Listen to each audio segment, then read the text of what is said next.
জেনাকারী পুরুষ আর নারীর শাস্তি দেখেছেন স্পেশাল একটা চুলা, জাহান্নামের ভিতরে স্পেশাল একটা চুলা বানিয়েছেন আল্লাহ পাক, যার নিচের দিকটা এরকম প্রশস্ত, মাথাটা চিকন, নিচ থেকে আগুন দাউ দাউ করে জ্বলছে, আর এই আগুনের সাথে সাথে মানুষগুলো লাফিয়ে উঠছে। আগুন নিচে নেমে যাচ্ছে, মানুষগুলো নিচে নেমে যাচ্ছে, আবার দাউ দাউ করে আগুন, আবার মানুষগুলো উপরে উঠছে। এটা ওদের শাস্তি দেখেছেন নবী সাল্লাল্লাহু আলাইহি ওয়াসাল্লাম, যারা এই উম্মতের জেনা এবং ব্যভিচারে লিপ্ত আছে। আর আপনাকে আমি বলে রাখি, শুধু সেক্সুয়াল সম্পর্কটাই জেনা না, বরং ওই যে আপনি কথা বলছেন, ওই যে কফি খাচ্ছেন, হাতে স্পর্শ করছেন, চুল ধরছেন, জড়িয়ে ধরছেন, প্রেমপত্র লিখছেন, সবই জেনা টোটালি।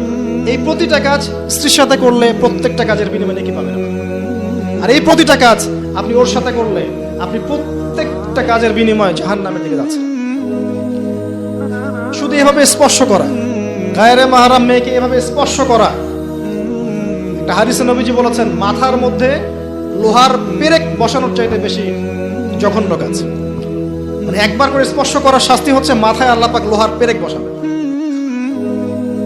আর বিবাহিত, এটা তো বললাম অবিবাহিত জেনারেশন, যাদের মধ্যে আবেগটা বেশি থাকে।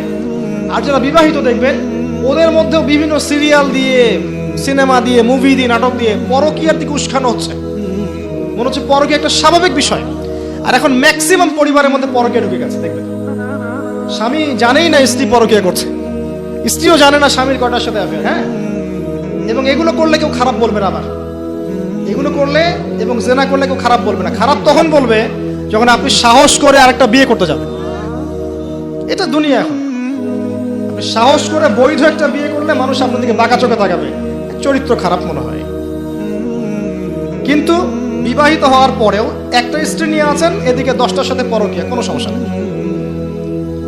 অথবা বিয়ে না করে আপনি 1000টা মেয়ের সাথে জেনা করছেন, বারে যাচ্ছেন, এই পতিতালয় যাচ্ছেন, ধনির দুলাল হলে ওখানে গিয়ে ইয়াবা খাচ্ছেন, মাদক খাচ্ছেন, সেক্স করে বাসায় ফিরছেন, কোনো সমস্যা নেই। কিন্তু আপনি যদি বলেন বাবা আমার বিয়েটা একটু তাড়াতাড়ি দিন, আমার চাহিদা আছে, আমার বয়স হয়েছে 20-25 হয়ে গেছে, আমাকে বিয়ে দিন। এখন কিসের বয়স তোমার বিয়ে করো? আগে 30-35 হোক, নিজের পায়ে দাঁড়াও। আগে ও নিজের পায়ে দাঁড়াতে দাঁড়াতেই ও জাহান্নামের পায়ে দাঁড়িয়ে গেছে। এদিকে নিজের মেয়েদের চাহিদা আরো আগে শুরু হয়, এবং তারা তো মুখ ফুটে সব বলতে পারে না, বাট তাদের চাহিদা আমার হচ্ছে বেশি আছে। আপনি যেভাবে একটা মেয়েকে দেখে প্রলুব্ধ হন, একটা মেয়েও আপনাকে দেখে প্রলুব্ধ হয়। তারা বলতে পারে না, ভিতরে ভিতরে পাপ করতে পারে।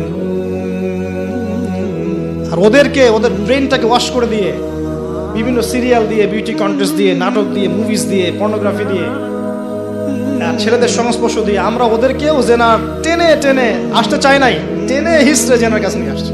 আসবি না মানে আয়, এটাই উন্নতি, এটাই অগ্রগতি, এটাই প্রগতি, আয় আসবি না কেন? এভাবে সমাজের কাঠামোটা নষ্ট হয়ে গেছে, পরিবারগুলো ভেঙে যাচ্ছে। আর এরপরে দেখবেন ডিভোর্স, ওই যে বাচ্চা কাচ্চা যেগুলো আছে, এগুলো মা ছাড়া বাপ ছাড়া মানুষ হবে। আর যখন একটা পরিবারের সন্তানরা আদর, ভালোবাসা, মহব্বতের পরিবেশ পাবে না, এরা বড় হয়ে জঙ্গি হবে, এরা বড় হয়ে সন্ত্রাসী হবে, ওরা বিক্ষিপ্ত মাথার হয়ে উঠবে, মানসিকভাবে একদম টোটালি ফেড আপ। এই হচ্ছে অবস্থা।